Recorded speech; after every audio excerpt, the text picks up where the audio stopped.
দিয়েছি 2015 সালে, রক্ত দিয়েছি 2021 সালে, রক্ত দিয়েছি জুলাই বিপ্লবে।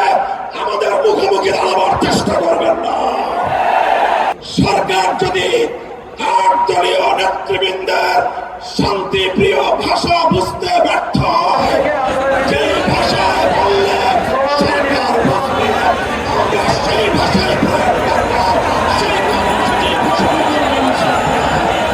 নির্বাচনের পূর্বে, জাতীয় নির্বাচনের পূর্বে গণভোট আয়োজনের দাবি সহ 5 দফা গণদাবিতে আজকের এই জনসমুদ্রে পরিণত গণসমাবেশে উপস্থিত সংগ্রামী সভাপতি হযরত পীর সাহেব চরমনাই মুফতি সৈয়দ মোহাম্মদ রেজাউল করিম, উপস্থিত আজকের এই গণসমাবেশের উপস্থিত সংগ্রামী প্রধান অতিথি বাংলাদেশ জামাতে ইসলামীর মুহতারাম আমির জনাব ডক্টর শফিকুর রহমান সহ জাতীয় নেতৃবৃন্দ, সমবেত 8 দলের নেতা কর্মী ও সংগ্রামী দেশবাসী, ঐতিহাসিক ময়দানে দাঁড়িয়ে আমি স্পষ্টভাবে দেখতে পাচ্ছি বাংলাদেশ আজ 2 ভাগে বিভক্ত। এক ভাগ ৭২-এর বাকশালপন্থী, আর এক ভাগ জুলাইয়ের বিপ্লবপন্থী।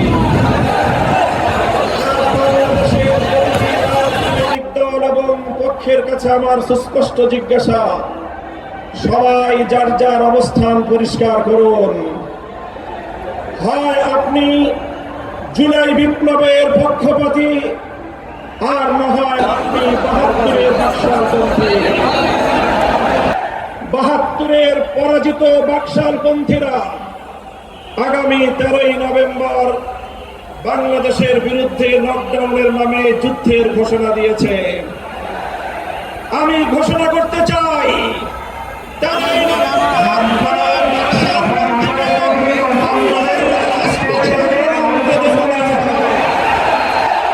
যদি কেউ নম্বর অপচেষ্টা চালায়, আমরা তাদেরকে রাজপথে মোকাবেলা করবো ইনশাআল্লাহ।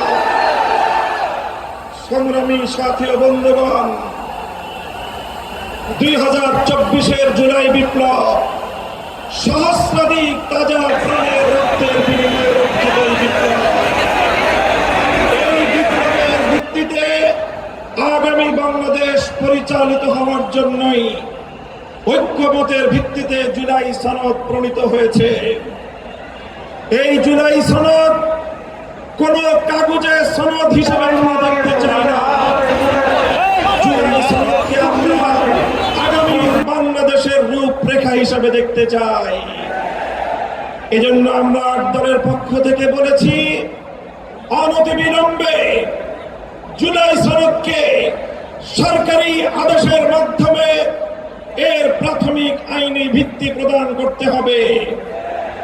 এরপরে আগামী ত্রয়োদশ জাতীয় সংসদ নির্বাচনের পূর্বে গণভোটের মাধ্যমে জুলাই সনদকে চূড়ান্ত আইনি ভিত্তি প্রদান করতে হবে।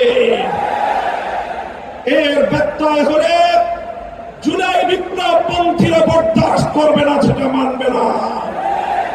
আমরা সুস্পষ্ট ঘোষণা দিতে চাই, আমাদের জুলাই যোদ্ধাদের, জুলাইয়ের বিপ্লবের শাহাদাত বরণকারী বীর শহীদদের রক্ত ঝরিয়ে জুলাই বিপ্লবের, জুলাই সনদ বাস্তবায়নের গণভোট ছাড়া বাংলার মাটিতে আমরা আর কোনো কিছুই হতে দেব না। আমি জানি না জাতীয় নির্বাচনের আগে জুলাই সনদ বাস্তবায়নের লক্ষ্যে গণভোট হলে কার কি সমস্যা সেটা আমাদের বুঝে আসে না। আমাদের সমস্যা হলো জুলাই সনদের গণভোট ছাড়া যদি জাতীয় সংসদ নির্বাচন অনুষ্ঠিত হতে থাকে, জাতীয় সংসদ নির্বাচন যদি অনুষ্ঠিত হয়, সেখানে অনেকগুলো বড় বড় জটিলতার সৃষ্টি হবে। তার মধ্যে দ্বিকক্ষ বিশিষ্ট জাতীয় সংসদের উচ্চ কক্ষ কিভাবে গঠিত হবে?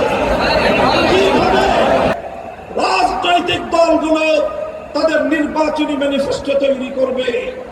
জাতির সামনে তারা তাদের উচ্চ কক্ষের 100 সদস্যের তালিকা কিভাবে প্রকাশ করবে? এই সকল বিষয়ের কোন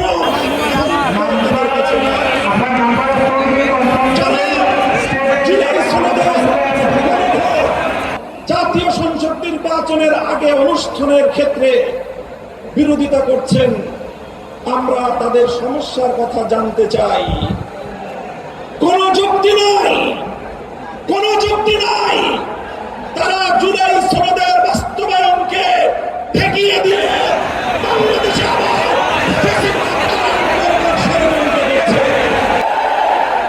পরিষ্কার ঘোষণা করি, রক্ত দিয়ে যেই ফেসিবাদ বিদায় করেছি, প্রয়োজনে আবার রক্তের সাগর প্রবাহিত হবে বাংলার মাটিতে। ফেসিবাদ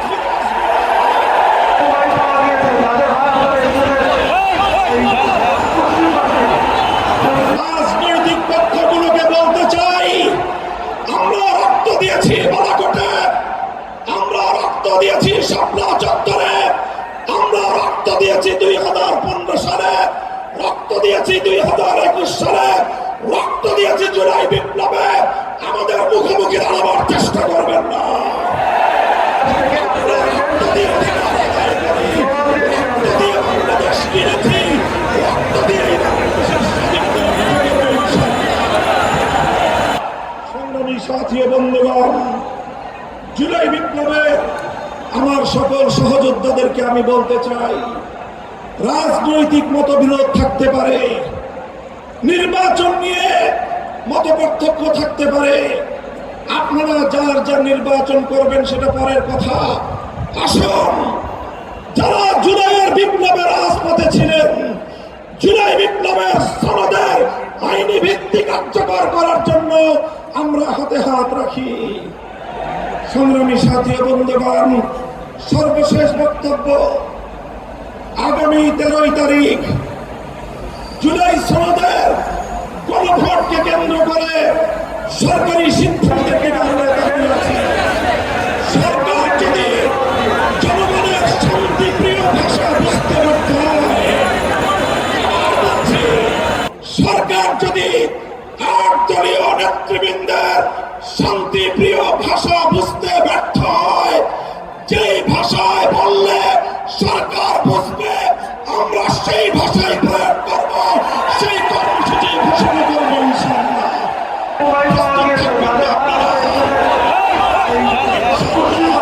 যুদ্ধ করে ফ্যাসিবাদ বিতাড়িত করেছি, যুদ্ধ করে বাংলার মানুষের অধিকার আদায় করে ছাড়বো ইনশাআল্লাহ। নাসরুম মিনাল্লাহি ওয়া ফাতহুন করিব। ওয়াসসালামু আলাইকুম ওয়া রাহমাতুল্লাহ।